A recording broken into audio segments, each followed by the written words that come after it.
Okay, everyone, so please, without further ado, make so much noise for our Children of the Corn cast.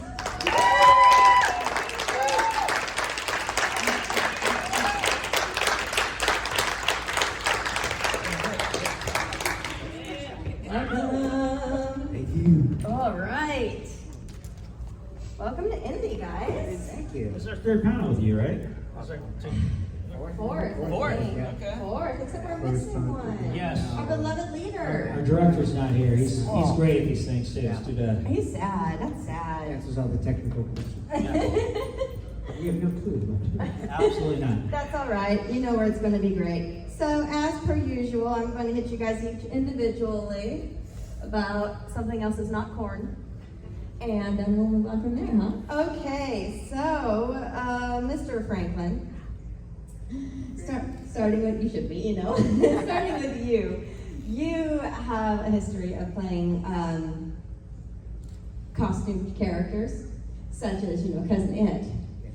But, can you please tell me about Kids Incorporated, where you played a leprechaun and an alien, I think. Yes. Right? I love just for Kids Incorporated, and the first episode I did, I was a space alien, and I kidnapped Fergie. So when she was a little girl, she was on the show. That was that. And then they liked me so much, they're like, "Can you sing?" So I went over to a piano, and they're like, "Okay, boom, boom, boom, boom." And this is before auto-tune also. So I sang "Stuck on You." So they had me do a leprechaun who wants to be a rock star. So I was only one of two people that have ever got to sing with the kids on stage in the show and stuff like that. So I sang "Stuck on You" and some other shows like songs like that. But it was a lot of fun. And then, like, as they're doing my makeup, going, "This is no way. Why are you putting all this mascara and eyeliner?" I'm like, "No." So and then at one point they had like a silver glove, and I did kind of Michael Jackson leading dance and stuff like that. It's all on YouTube for free. Watch it all. That was one of my favorite childhood shows. I loved it so much. So, yeah, that was fun to revisit. Mr. Philbin? Yes. It is the 4th of July weekend. That's correct. Or should I say July 3rd weekend? Ooh. You, of course, were a part of Return of the Living Dead. Yes. Can you share your experiences on that? I mean, The entire thing. all my all of it. experiences on Return of the Living Dead. I'll just talk about when Linnea Quigley Trash took her clothes off and danced in the cemetery. And I had the music, and, you know, she just blew us away. I mean, we hadn't ever seen anything like that. You know, we didn't rehearse it. Have you guys seen Return of the Living Dead? Yeah. Next year's the 40th anniversary. There was a writer's strike going on. We were very lucky to be working. James Cairn, just a gentleman, was like, "We're working," you know. We were so excited. But at night, when she took her clothes off and she was wearing something down there so that it wasn't too explicit, something that fits inside of her or something, and covers her up so it looks like she looks like a Barbie doll. And we were like, I just remember, like, okay, the cameras are on, and I'm looking at her. I should be like familiar with this because I say Trash is taking her clothes off again. I guess this is something she did a lot. My face is like, what is that? What am I looking at? It's just kind of embarrassing for me. I thought, oh wait, that's not cool. But whatever, that's real. That was a look of total bewilderment. And that was fun.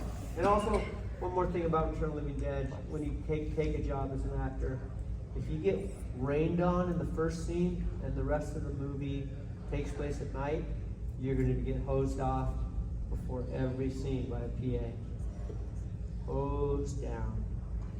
Are they wet enough? A little more. Okay, that's good. Every scene. Okay, that's nice fun. That's amazing. Thank you for It's sharing. amazing. Mr. Gaines? Yeah. Okay.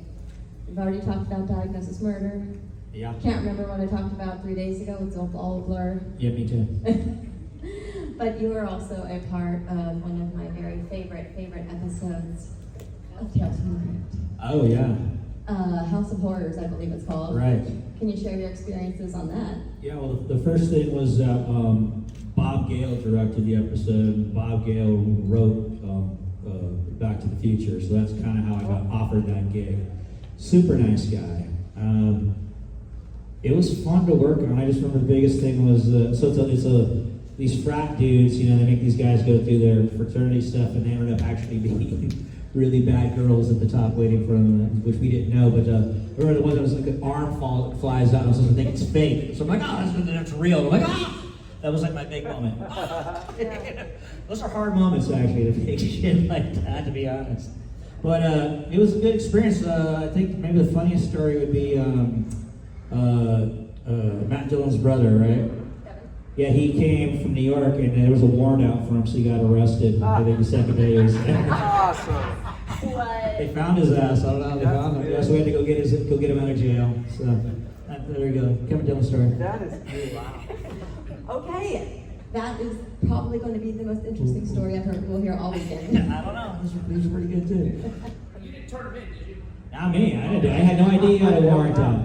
But it's funny when these kind of things happen. I did this movie of the week once with the guy who did the classic throw the television out of the 11th floor. They got arrested his house too. So how long had the warrant been out for Kevin? I have no idea. How long had he been running from Yeah, the law? I don't know. Might have paid some part, some Right, you speeding probably- ticket. He was like, I'm not coming back to LA. You know, screw them, right? You probably didn't even know, like, But, yeah. Wow, what a story. And that I should say that episode, if you haven't seen it, season 4 or 5, it kind of had like an all-star cast of young people, of who was who. That's true. You were one of them. Yeah, there was a lot of good people. Will Wheaton, right? Yeah. There was a lot of good people. Was Keith Coogan in that one? Yes, he was. And yeah. then, I mean, so many. Yeah. Do we have any besides, did you turn them in? Are you a snitch? Stitches. Snitches get stitches. You're like, if I did, I would not admit it. That's true too. Did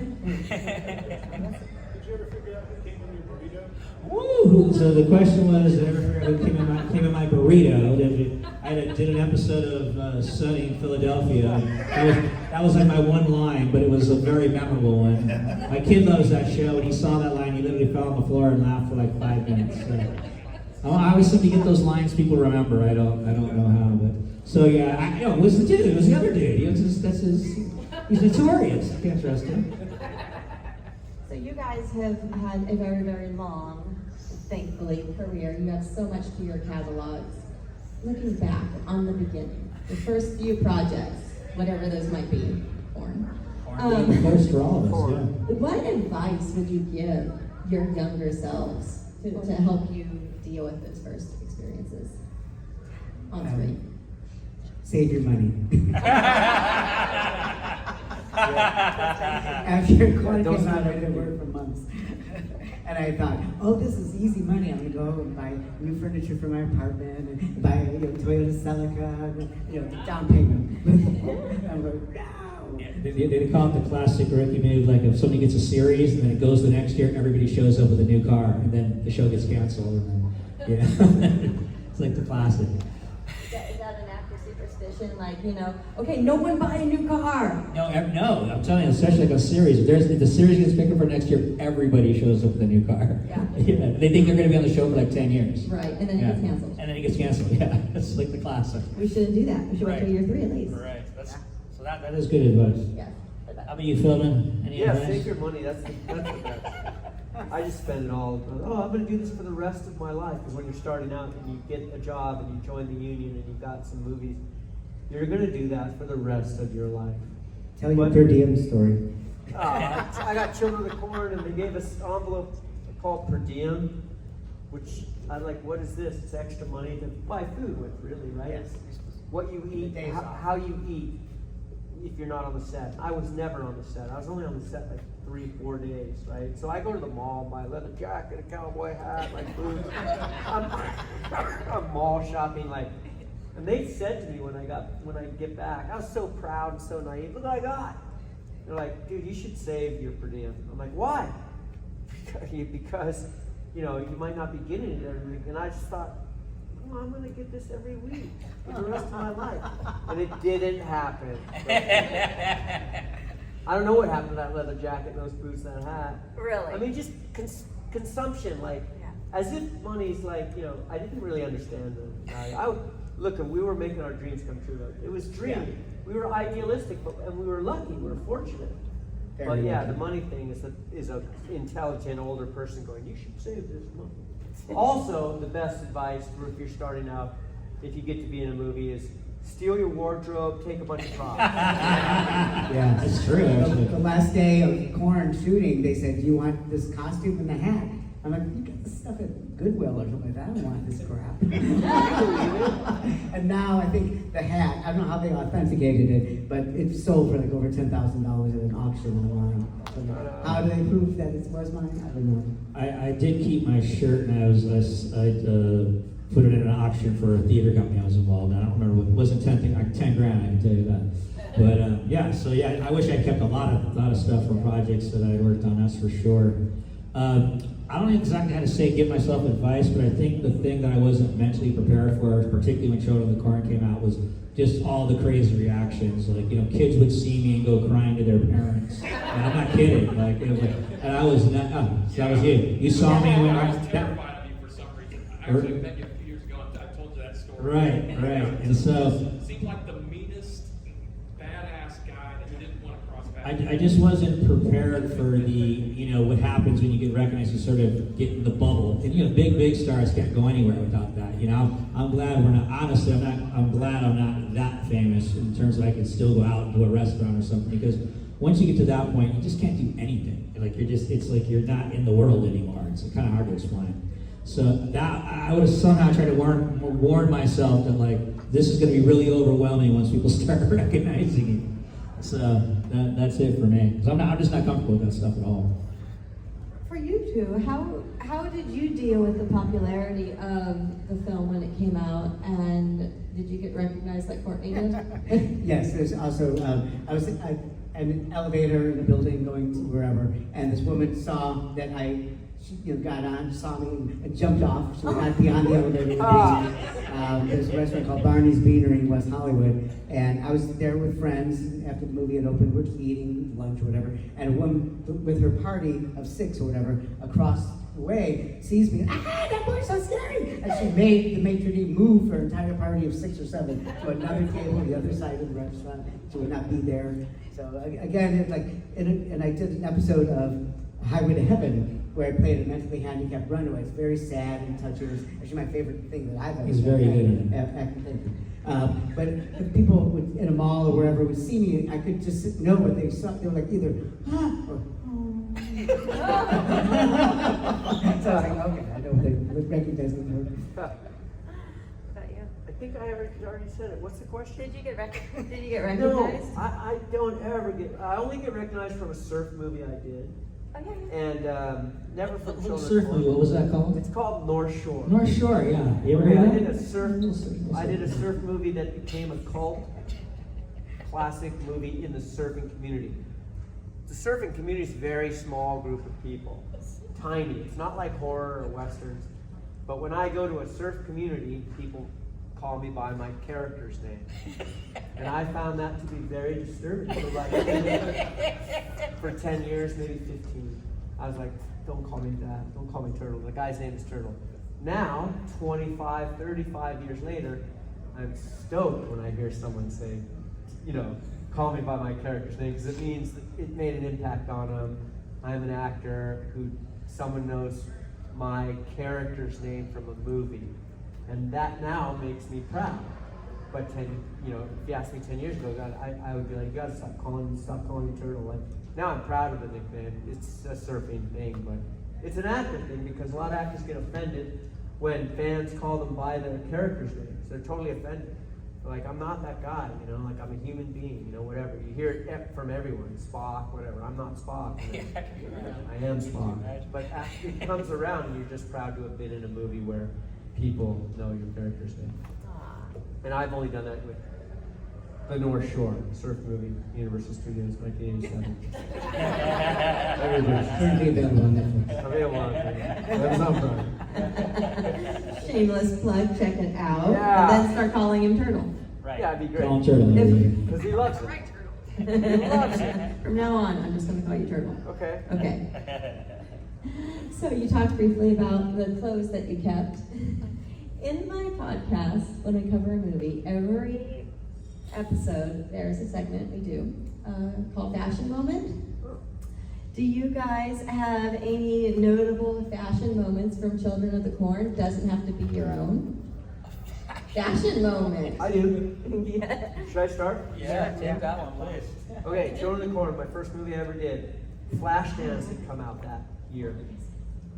I carve a pentagram in my chest and go out to this field, and I've got this shirt, and I'm unbuttoning it pretty much as far as I can and still get away with it. And the wardrobe department's going, you know, don't put it all off your shoulder. I went, yeah, it's off my shoulder. Because Flashdance, the girl, had the thing off her shoulder. And I thought that was a hit movie. And I had been working out, doing push-ups and sit-ups. I was like, yeah, the thing's off my shoulder. I totally was flash dancing in that scene. That was a full-on, prescient fashion moment from my first movie. Very nice. Thank you. Can any of you pass up this flash dance wardrobe? Not a chance. I got nothing for that work. Come on. After what? I can't even think of what we could possibly talk The about. nice, Wardrobe. the high waist. The high waist. Yes. High waist. Yeah, High waters, that's true. The cool boots, I like the boots. Boots. Yep. And of course, the hat is iconic. That's cool. Very iconic. For sure. I bought a similar one at Party City for $5. Sold it for 10 grand now. Do you cosplay as yourself? No. I did answer the door at a couple Halloweens in a row with a fake hat in Party City, and only the adults got it. The kids are like, What was your experience like making Burbs? So the question was, what was my experience like making the Burbs? So the first thing was, as he was talking about when he was doing his, there was a writer's strike. So I was too young to really realize, I'm like, I work all the time, what's the problem? I didn't have a mortgage and kids and all those things. Now this last strike, I could totally relate. So it was only us and Fletch 2 on the entire Universal lot. So that was just, that's a big lot. We were done the tour and all that. And we shot nights, so we literally pretty much had the place to ourselves sort of. So that was very kind of weird. It was an amazing experience. The biggest challenge for me, quite frankly, was, I'm supposed to be this guy, a stranger from a strange land. Everywhere I looked were people that I watched growing up. You know what I mean? That I really, a lot of them I really admired too. And so that was the big thing, to like going, I don't know these people. But it was a very good, Tom Hanks is the most down-to-earth A-list actor out there as far as I'm concerned. And when you have that, then nobody else can act like a weenie, because your top guy is chill. So, and Joe Dante as a director he's a really nice guy and very supportive. It's not, when you have a director that you feel is really engaged and laughing, and it really bolsters your confidence, and he did that. He made almost all the choices with that character he made too, which is kind of rare. Like he was like, go get this terrible haircut, come back, let me see it. Go get these teeth made, come back, let me see it. Take this swath of clothing, go have them make it. And then I had to keep coming back. Every day when there's the board, when he started laughing, he goes, you're never going to work again, you're never going to work again. He's a great guy. So it was a really good experience. About the Burbs. Okay, another Burbs question? Another Burbs question. Yeah. Is that all yours? Yeah, so that's about as much as I could grow at that age. But what they do is they took this stuff called spirit gum, which is like hairspray, like on crack, and then they just like comb it out, so it would just like stand up, Yeah, that was pretty funny. That was my best Elvis right there. Do we have any more Burbs questions? General question. Okay. So each of you have done a lot of both movies and television. Regarding preparation for or the experience of, do you have a preference of what medium you like doing? Did everyone hear that question? The question was, we've done a lot of TV and film. Is there a difference, and what's your preference? take that if you want. Actually, I love theater best because it's live, it's immediate, you're getting immediate feedback and reaction from the audience. And if it's children's theater, the kids are either screaming "boo" or they hate me, Rumpelstiltskin, I'm evil, or Very melodrama. yeah, exactly. But TV is faster, obviously. I did guest star on various things, Chicago Hope, and Highway to Heaven, many other things. But it's like you're there for 7 to 8 days, and it's like boom, boom, boom. And whereas film, I mean, with Addams Family, both Addams Family movies, it was just like so boring. They're paying you well and good money, and that's the thing. With film, you get more money because it's a longer period of time. But sometimes you just sit there and they call you in at 7 a.m. and you're sitting in your trailer for 8 hours, and then the assistant director comes by and says, "Oh, we don't need you today after all, thanks." I'm like, okay, well you got paid, but it's still like, so we learned, my writing partner and I, who wrote Children Court number 6. So he would come to my trailer, and we just started writing and utilizing that time instead of just sitting there sleeping or reading a book. So it worked out okay. Okay, I didn't get to do a lot of TV, and so I like to criticize it. Film is so much better, but if I could talk to myself,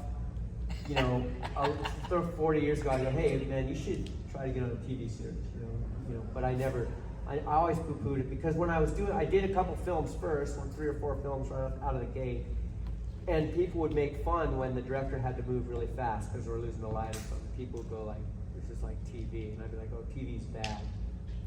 But I don't think it is. I watch TV now and I'm like, this is fucking brilliant. Like, but this streaming shit, but back when we were coming up, film was the thing to be in. You take your time, there's a lot of waiting, but they really take their time. And then some guy told me when I was doing TV, I got lucky to get a TV job after I was doing, I'd done a couple films and then I wasn't in a film, and I'd be lucky to get a TV job. And I would be, working on the subtext, and the director, hey, there's no subtext in TV. I'm like, what? Subtext is what you're thinking inside. Yeah. What's going on in your mind. I got somebody goes, there's no subtext. You mean exactly what you said. You say that line the way we have it written, don't change a word, and that's what you mean. You're just a talking head in TV. Whereas in film actors, they're like, well, I'm using that tree behind me. See that tree about 100 yards away? I'm using that like as a hanging tree. They're like, oh, that's an interesting choice. You don't have to tell me that, John. But I mean, yeah, so I always thought film was just much deeper and more, artistic. But I don't agree with that now anymore. Well, it's changed. I agree. When we came out, film was the thing to do. Really, in some ways, Back to the Future, you could really kind of cite that as when there was a switch, because that was the first time a TV actor came to a film and it was like, then this exploded and it kind of changed the game. But nowadays TV is much better, and the reason is that the writers figured it out. If they sell a script, a movie script, and then after that they have no control. But if they're the executive producer on a television show, they create all of what's happening, and everything's catered to that writer's vision. So all the best writers now are in television. I mean, that's just kind of the way it is. So it definitely shifted. And I kind of missed that boat too. I was kind of stuck into like, I'm a film actor. Yeah. But that being said, I did at some point pivot to doing a lot of guest stars, and sort of as a transfer from when I was younger to more adult work. And TV is really fast. If you're doing a really good film, they'll let you rehearse where they haven't blocked the scene yet, right? So like we could just get on the stage and do some shit, and if they're really good, they'll go, okay, we'll shoot it like this, we'll light it like this, like thank you, come back, and you get, so you have a lot more physical freedom. In television, they have no time for that. You walk in, they go, walk here, say this, sit down. So you don't, it's a little more confining. But that being said, some of the best roles I've ever done have been guest stars in television. She was talking about that diagnosis murder I did.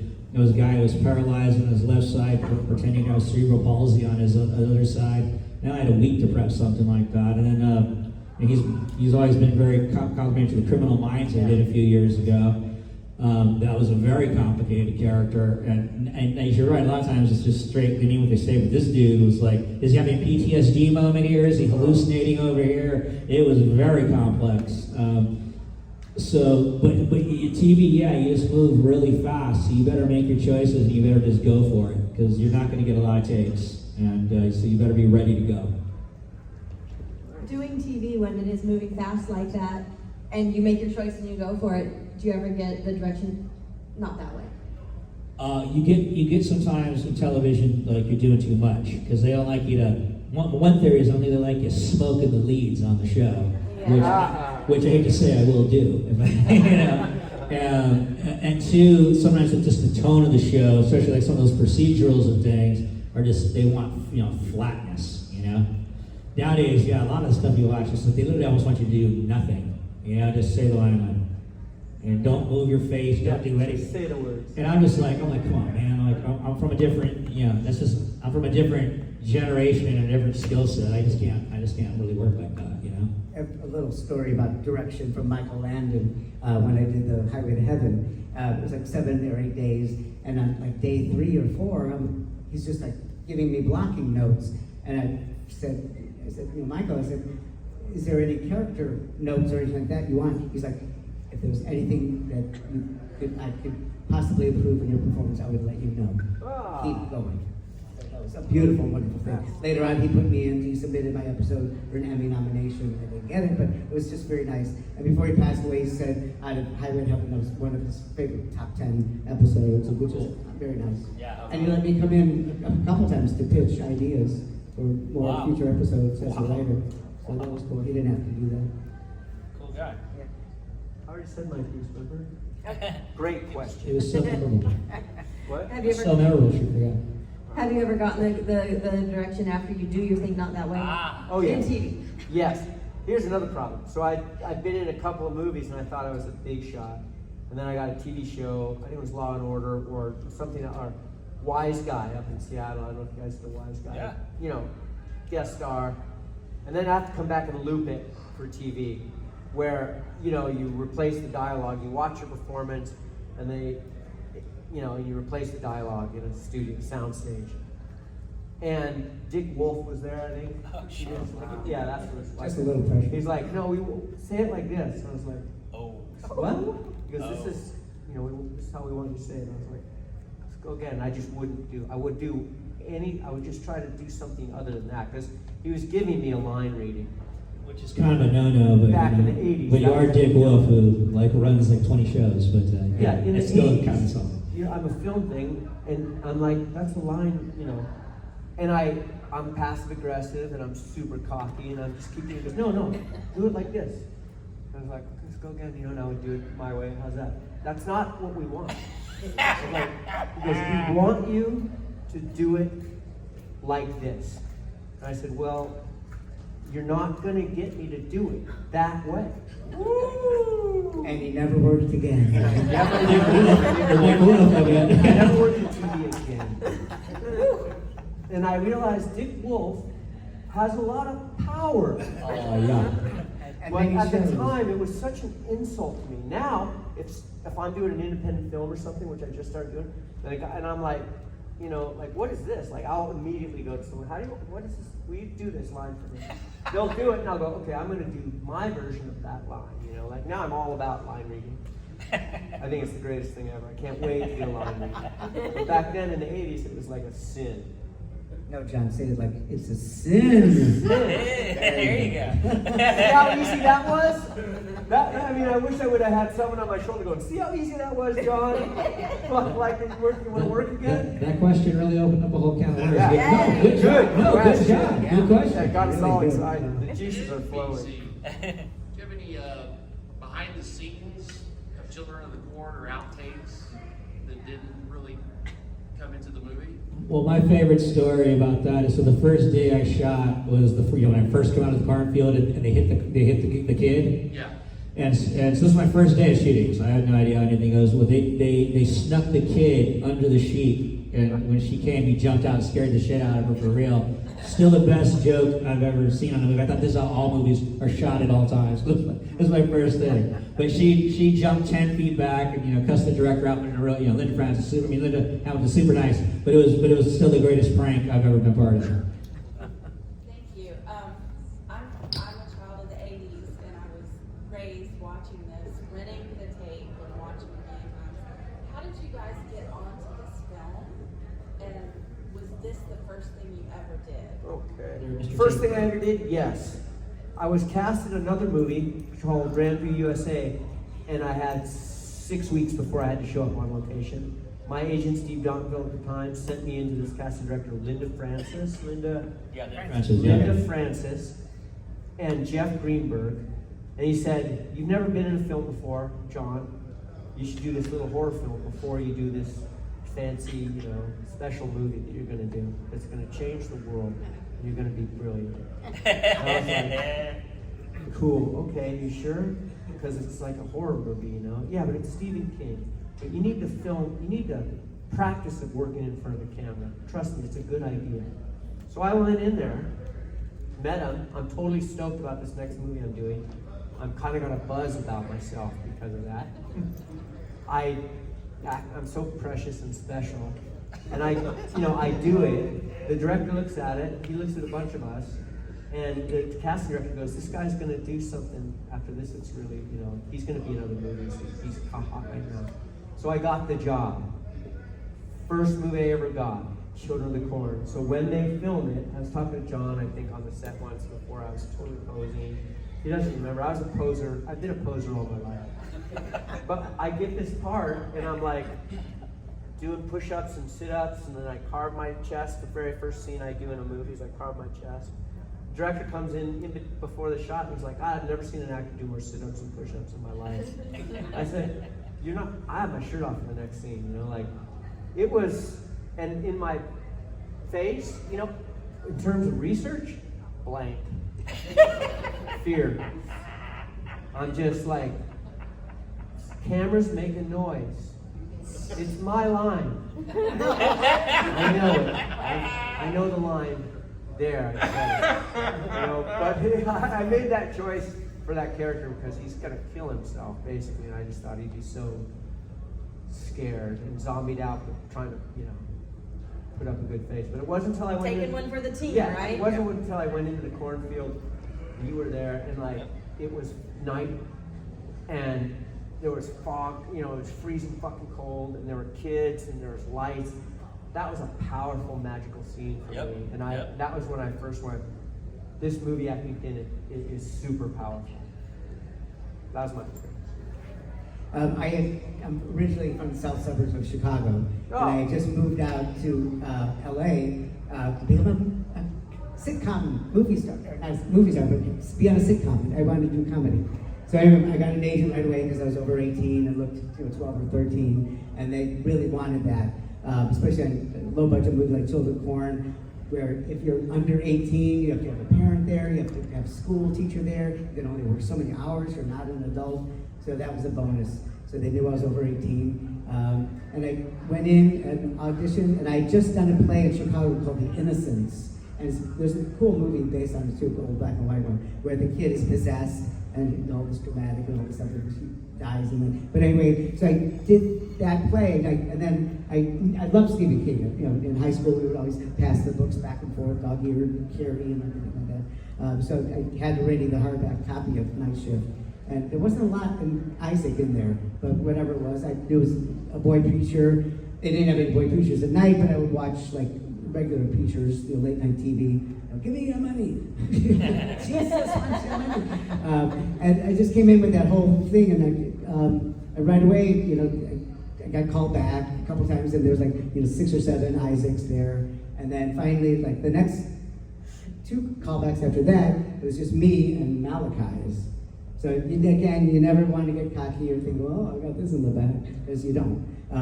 And then Courtney came in, and we're both theater background, and he just grabbed my shirt, and we just went nuts and stuff like that. And then after his audition, I was still there and stuff like that, and I said, "Whatever, I have to say," he's like, "This is the guy."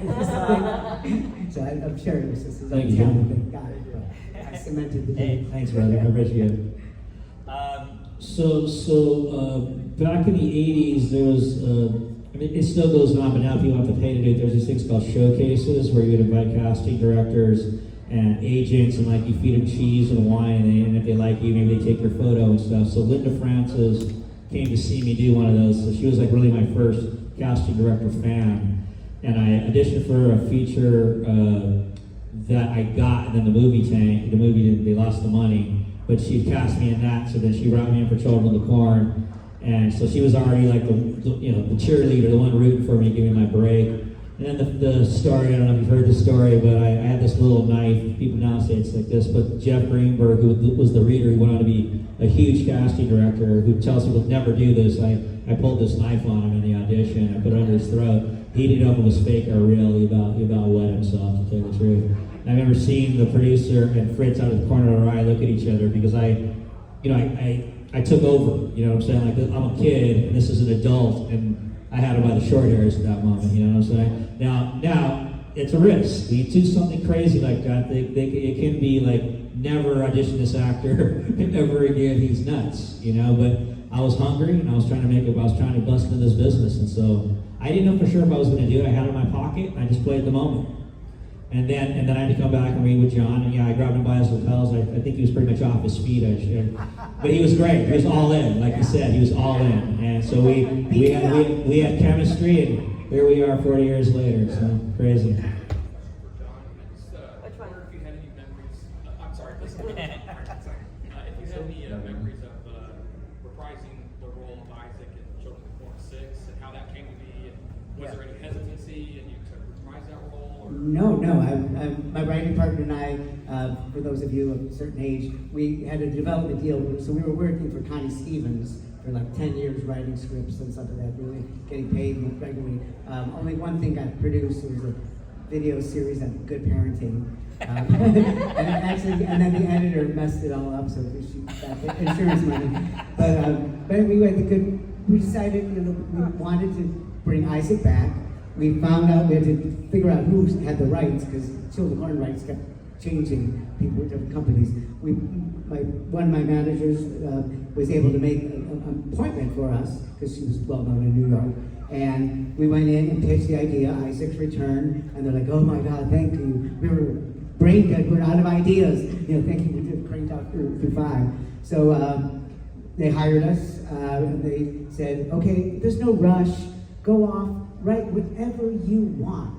So we wrote this whole thing with, Courtney in a mental institution at the beginning, and explosions, and Isaac taking over the world with satellites, and they're like, they read it, like, this is a low-budget movie. What are you doing? We said, write whatever you want. And then they said, okay, go back and write something realistic. And they told us, you can cut a girl in half. We can afford that. You can electrocute somebody with the thing. That's how I killed Stacey Keys. It's like, oh, and you have to have a love scene because we needed to be rated R for the ratings and for people who want to watch it. So it was like color by number, right by number. And then it turned out better than I thought. So A lot better than the previous sequel. Oh, thank you. Yeah. But no, there's no hesitation to bring Isaac back. And we're like, okay, we watched 2 through 5 and go, let's just pretend that nothing's happened. Nothing's ever happened. We'll just go from 1 to 6. I was in a coma for 19 years. I had a son, yada yada. What was it like jumping back into that, not just writing, but like being it again? Oh, it was so cool because I got to write all my own dialogue again and just re-inhabit that spirit of Isaac. And my favorite line is, I don't have a soul. True, John, true. I thought it was only gingers that don't have souls.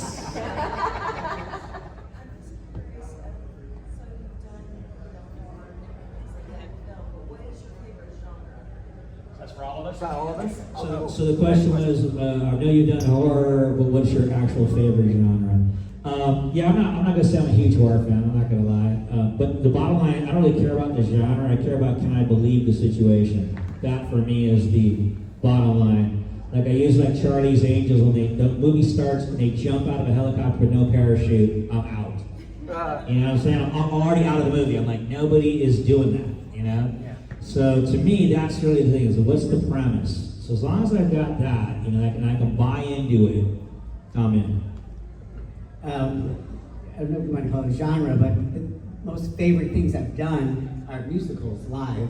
I was lucky enough to do Oliver with Davy Jones from the Monkees back in the day. In '89, we did 3 months in Florida, and then he brought me back again in 2 months in Seattle. But just the live theater, 8 shows a week, and now I'm like, I'm never doing 8 shows a week again. Because it becomes your whole life, And when you're young, it's fun. And then also, I love comedy. the last comedy I did was Brooklyn Nine-Nine, and it was just such a fun experience. And the cast, they were fantastic. They were all Children of the Corn fans. They're like, oh, what's it like to do conventions? Oh my. They were like, I felt like king for the day. It was just like, and it was like so well run. You know, you're in, boom. I was like, you know, all my scenes, I had 3 or 4 scenes, and I was out by lunch. I was like, what? This is so well run show. You know, it's just really fun to be with my wacky cousins. And we're all here because of horror movies, and at the time, like people did horror movies because they were starting out, you know, and we were cheap. You know, they're just using these unknown actors. You don't have to pay them a lot. It's a horror movie, you know. They make it as cheap as they possibly can, and here we are talking about it, you know. So I'm super grateful I got to be in 2 horror movies that I originally really didn't think much of. And then I've done all these serious, you know, movies that nobody thinks much of. But personally, I'm a surfer, born, you know, hardcore. And when I get to be in a movie that has surfing in it and I get to do my own surfing, if it's a studio film, that is my favorite experience. Because it's like just being in a, you know, it's like, because I get to do my own stunts. You know, it must be how Tom Cruise feels when he does a Mission Impossible. This is going to be cool. I'm going to ride this motorcycle and jump off and like sky, you know, free fall down and pull it. It's like that for me, for surfing. Movies, they have to be studio movies so that I have blockers and people like, you know, filming me. But I love it, so that would be it. Cool. So you got a big budget surf movie? Yeah, That's your guy. all about big budget surfing. And you don't have to hire a stunt double Very either, small, right? movie, very small niche-y thing. No conventions for surf movies. No. Hey, you can start them. You can start it. Yeah. Do it in Hawaii. Yeah, where would? Yeah, and then Be surfers also- surprised. People might show up. It's not gonna happen. Surfers don't pay money to, you know, for an autograph. Yeah. They get autographs for free. Kelly Slater and all those guys have to sign autographs for free. Their brands, you know, sit them at a table. It's like, There you go. Just get some sponsors. You're in. See, now you already answered the question. Just get sponsors to do it. And then you can sign autographs for free. But like you'll have all sponsored up. For clothes or what? I don't know. Figure it out. That's the way. Porn. These guys invented the horror convention. These guys started out the Corn Boys thing before there were horror conventions. So Yeah, we went to, there's 2 places in Vegas and Chicago where all the people that have the haunted houses go buy all their stuff. We showed up to one in Chicago on our own and we're charging like $10 or something for autographs so we could pay enough for our flights, and we just collected a zillion cards. Then we did like haunted houses and stuff for like how many years? Like 2 or 3 years, we called it the Corn Boys. Before there was conventions. We're old school. They started this for 20 years. I would fill out, like, you know, I'd put our headshots in an envelope and mail it to all these different people. You know, we did one in St. Louis where later on the FBI contacted us because the guy took off with all his money.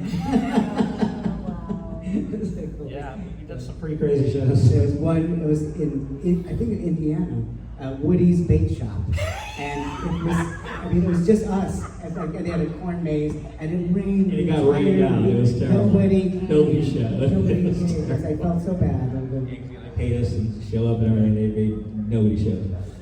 But we did other ones that were like huge. That were like Blue Oyster Cult was playing that night after us. You know, like crazy. Fright Farm. And Yeah. it's huge. Huge. And that Fright Farm in Pennsylvania, I believe, they paid us a flat fee, which was really nice. But then they gave us all these headshots, black and white, you know, stuff to sign, and it was unlimited signing. So you're like going, oh my God, you're signing thousands. Literally cramped. Our hands cramped. It was just a lot, non-stop line for like, I don't know, 6 hours or something. It was crazy. It was crazy. But it was an amazing experience. And Courtney only had to sign 2 women's breasts. 2 boobs, couple asses. It was nice to remember. Nobody asked me.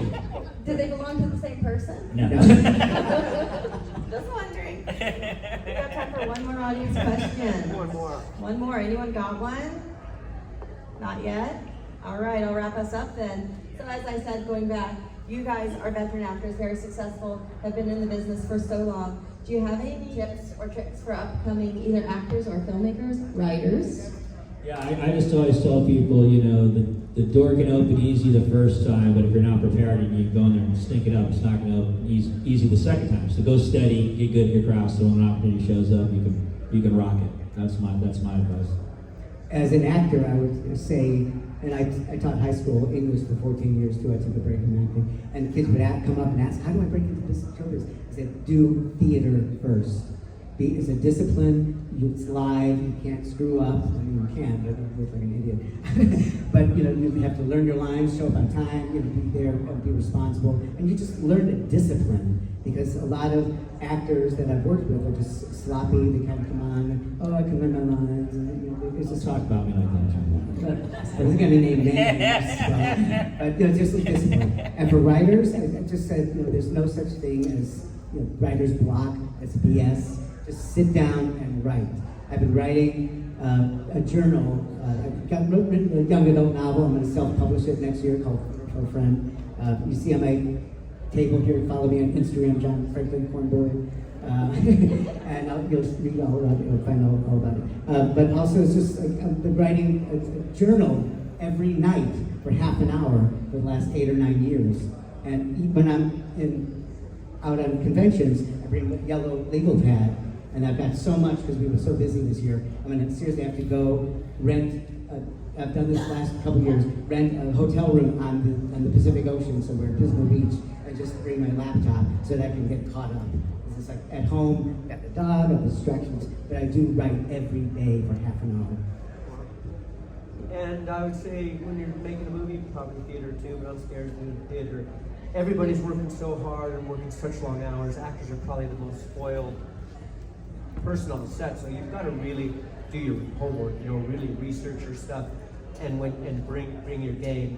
And when you're on the set, be nice to the people. They're working so hard, and if they think you have an attitude like you're better than they are, and they're working 10 times harder, and you're not going to impress them, then the set can turn against you. Like you got to be like Tom Hanks. What would Tom Hanks do? That's a good way of thinking about it when you get a job in a movie. How would Tom Hanks handle it? Amazing. Everyone, give it up. That was awesome, guys. That was great. Great panel.